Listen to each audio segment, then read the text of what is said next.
हैं कि नवाजुद्दीन सिद्दीकी एक बेहतरीन एक्टर हैं जिनका एक्टिंग करने का स्टाइल सबको इतना भाया है कि उन्होंने थोड़े वक्त में ही मैसिव फैन फॉलोइंग गेन कर ली है।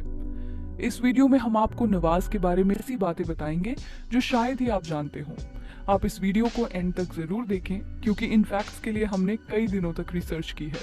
तो चलिए शुरू करते हैं ये काउंटडाउन। नंबर 1, नवाजुद्दीन सिद्दीकी का असली नाम नंबरदार नवाजुद्दीन सिद्दीकी है।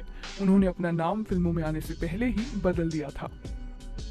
नंबर 2, नवाजुद्दीन ने अपनी ग्रेजुएशन बीएससी केमिस्ट्री में की है और ग्रेजुएशन के बाद ही उनकी जॉब बड़ौदा के एक फार्मास्यूटिकल कंपनी में एज अ चीफ केमिस्ट लग गई थी।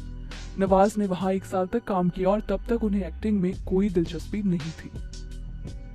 नंबर 3, जब रणवीर सिंह फिल्म बैंड बाजा बारात से अपना डेब्यू करने वाले थे तो नवाजुद्दीन सिद्दीकी को हायर किया गया था रणवीर को एक्टिंग की वर्कशॉप देने के लिए। और ये बात बहुत ही कम लोगों को पता है क्योंकि उस वक्त नवाज खुद एक अनपॉपुलर एक्टर थे। नंबर 4, सभी ने गैंग्स ऑफ वासेपुर में नवाज को लीड रोल में देखा और अभी भी सब यही सोचते हैं कि उनके करियर का ये पहला लीड रोल था, पर रियलिटी में उनकी पहली लीड रोल में फिल्म रही है मिस लवली। इस फिल्म को रिलीज होना था 2012 में, पर प्रोडक्शंस में प्रॉब्लम्स होने के कारण इस फिल्म को 2014 में रिलीज किया गया। नंबर 5, लंच बॉक्स में जो कैरेक्टर नवाजुद्दीन ने प्ले किया है उसकी इंस्पिरेशन उन्हें अपने एक रियल लाइफ फ्रेंड से मिली जो उन्हें हमेशा मिलते हुए कहता था, हेलो सर, कैसे हैं आप। नवाज ने बताया कि उनका दोस्त लाइफ में किसी भी सिचुएशन पर हो पर वो दूसरों को हमेशा खुश रखता था और इसी क्वालिटी को देखते हुए नवाज को लंच बॉक्स में अपना कैरेक्टर प्ले करने में बहुत मदद मिली। Number 6, Spanish actor Javier Bardem Nawaz के फेवरेट हॉलीवुड एक्टर हैं। नंबर 7, नवाजुद्दीन दिलीप कुमार के एक्टिंग स्टाइल से बहुत इन्फ्लुएंस्ड हैं। नवाज का कहना है कि अगर उन्हें कभी मौका मिला तो वो मुगले आजम में दिलीप कुमार का रोल प्ले करना चाहेंगे।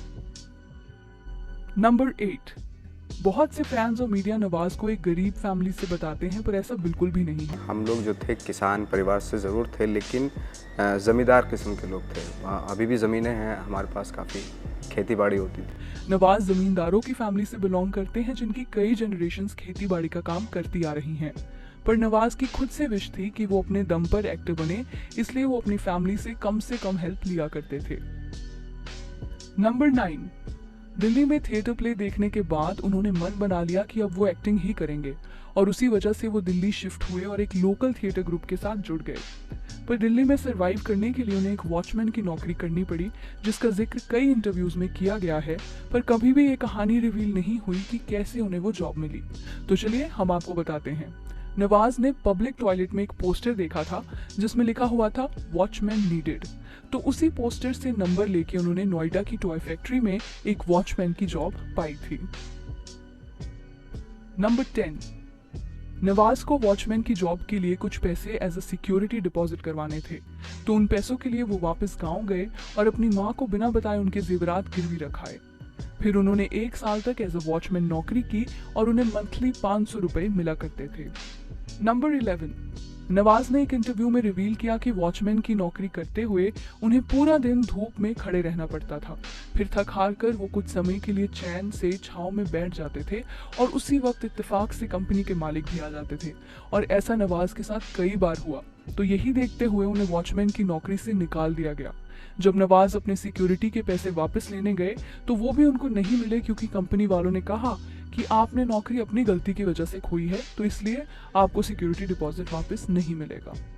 नंबर 12, कबीर खान की फिल्म न्यूयॉर्क में नवाज ने एक छोटा सा रोल प्ले किया था जिसमें उनका कैरेक्टर पुलिस ब्रूटैलिटी का विक्टिम होता है।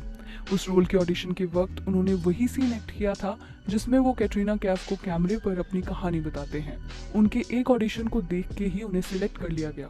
जब ये बात इरफान खान को पता चली जो नवाज के साथ पहले भी काम कर चुके हैं, तो इरफान ने प्रोडक्शन टीम को कहा कि मुझे भी वो सीन देखना है और उस सीन में नवाज की एक्टिंग देखते हुए उनकी आंखों से आंसू आ गए। नंबर 13, बजरंगी भाईजान में चांद नवाब के कैरेक्टर के लिए उन्होंने असली पाकिस्तानी जर्नलिस्ट चांद नवाब से दोस्ती की थी। शूटिंग के दौरान दोनों रोज एक दूसरे से बात किया करते थे। नंबर 14, मिस लवली में नवाज पहली बार ऑन स्क्रीन किस करते नजर आते हैं, पर हैरानी की बात यह है कि नवाज की जिंदगी का ये पहला किस था। उन्होंने एक इंटरव्यू में रिवील किया कि उससे पहले उन्होंने कभी भी किसी लड़की को किस नहीं किया था। नंबर 15, नवाजुद्दीन की पहली फिल्म सरफरोश थी जिसमें उनका लगभग 40 सेकंड का सीन था। सबसे इंटरेस्टिंग बात यह है कि उस सीन के लिए उनके दोस्त को सिलेक्ट किया गया था, पर वो शूटिंग के दिन अवेलेबल नहीं था, तो फिर नवाज को उस सीन में ले लिया और ये नवाज की फिल्म के करियर का सबसे पहला सीन बना। नंबर 60, मुंबई आने के बाद उन्होंने अपने नेशनल स्कूल ऑफ ड्रामा के सीनियर्स के साथ रहना शुरू किया। नवाज के पास किराए में देने के लिए पैसे नहीं थे, तो उन्हें लंच बनाने की जिम्मेदारी दी हुई थी, पर धीरे धीरे उन्हें ब्रेकफास्ट, डिनर, झाड़ू पोछा सब करना पड़ा उस घर में रहने के लिए। नंबर 17, जब नवाज को एक नौकर की तरह रखा जा रहा था तो उन्होंने तंग आकर वो घर छोड़ दिया जिसमें राजपाल यादव ने उनकी मदद की और नवाज को अपने घर में जगह दी। वो उस वक्त खुद भी स्ट्रगल कर रहे थे। नंबर 18, नवाजुद्दीन के स्ट्रगल के दिनों में वो अपनी माँ को खत लिखा करते थे और उनकी माँ ही उनका सबसे बड़ा सपोर्ट रही हैं। वो हमेशा खत के नीचे एक लाइन ज़रूर लिखती थी। एक जो लाइन थी वो मुझे बहुत पसंद आई थी, वो ये थी कि कहते हैं ना कि 12 साल में तो कचरे के दिन भी बदलते हैं, तू तो इंसान है। तो मुझे लगता था अरे अभी तो 7 साल हुए हैं यार, 5 साल और 5 साल हो रहे हैं मेरे पास। नंबर 19, सरफरोश में नवाज का सीन देखने के बाद अनुराग कश्यप ने उन्हें वादा किया था कि वो उन्हें अपनी फिल्म में काम जरूर देंगे और ब्लैक फ्राइडे में नवाज को कास्ट करके उन्हें 3 इंपॉर्टेंट सीन्स करने को मिले और उन्हें उन सीन्स के लिए अच्छे पैसे भी मिले, जिससे उन्होंने अपनी माँ के गिरवी रखे जेवरात भी छुड़वा लिए थे। नंबर 20, नवाज की अनुराग कश्यप से पहली मुलाकात मुंबई के रेलवे स्टेशन पर हुई थी, जहां वो राजपाल यादव और उनके कुछ दोस्तों के साथ बारिश से बचने के लिए बैठे हुए थे। उसी वक्त वहां से अनुराग कश्यप गुजरे जो अपना Bollywood film career as a writer शुरू कर चुके थे। अनुराग ने नवाज और उनके दोस्तों को शूल फिल्म के ऑडिशंस के बारे में बताया था। नंबर 21, पैसों की तंगी के कारण नवाज ने शूल फिल्म में एक वेटर का रोल किया था। मनोज बाजपेयी ने नवाज को एडवाइस किया था कि ये रोल उनके लेवल का नहीं है, पर मजबूरी के कारण उन्हें ये रोल करना पड़ा। नंबर 22, शूल में वेटर के रोल के लिए उन्हें 1500 रुपए देने का प्रॉमिस किया गया था, पर जब भी नवाज पैसे मांगने जाते तो उन्हें पैसे नहीं मिलते थे। फिर नवाज कहा करते थे कि अगर पैसे नहीं है तो खाना ही खिला दो। ऐसे ही उन्होंने कितने दिन विदाउट पेमेंट बिताए और बस लंच करके वापस आ जाया करते थे।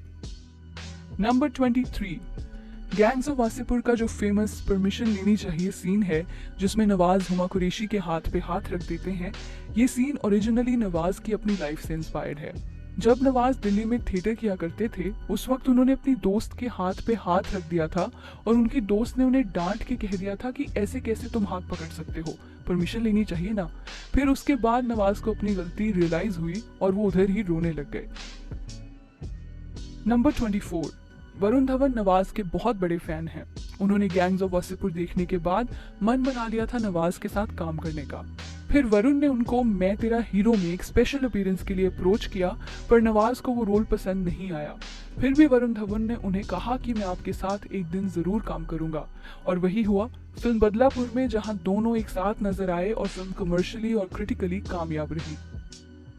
नंबर 25, रमन राघव की शूटिंग के दौरान नवाज की तबीयत बहुत खराब हो गई थी और उन्हें हॉस्पिटल में 4 दिन के लिए एडमिट करना पड़ा।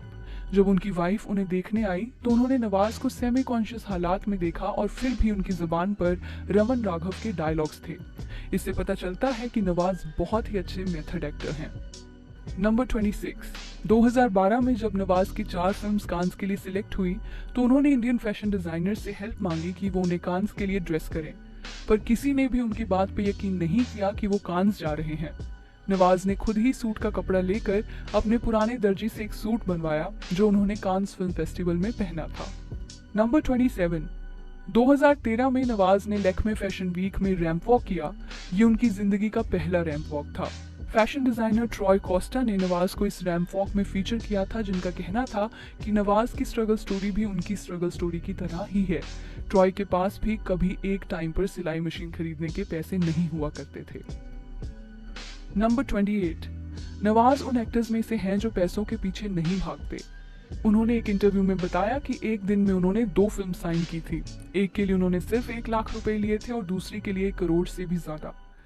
नवाज कहते हैं कि पैसा ही सब कुछ नहीं होता, कभी कभी मैं सिर्फ उस जर्नी के लिए फिल्म साइन कर देता हूं जो मैं उस कैरेक्टर में रहकर जीऊंगा।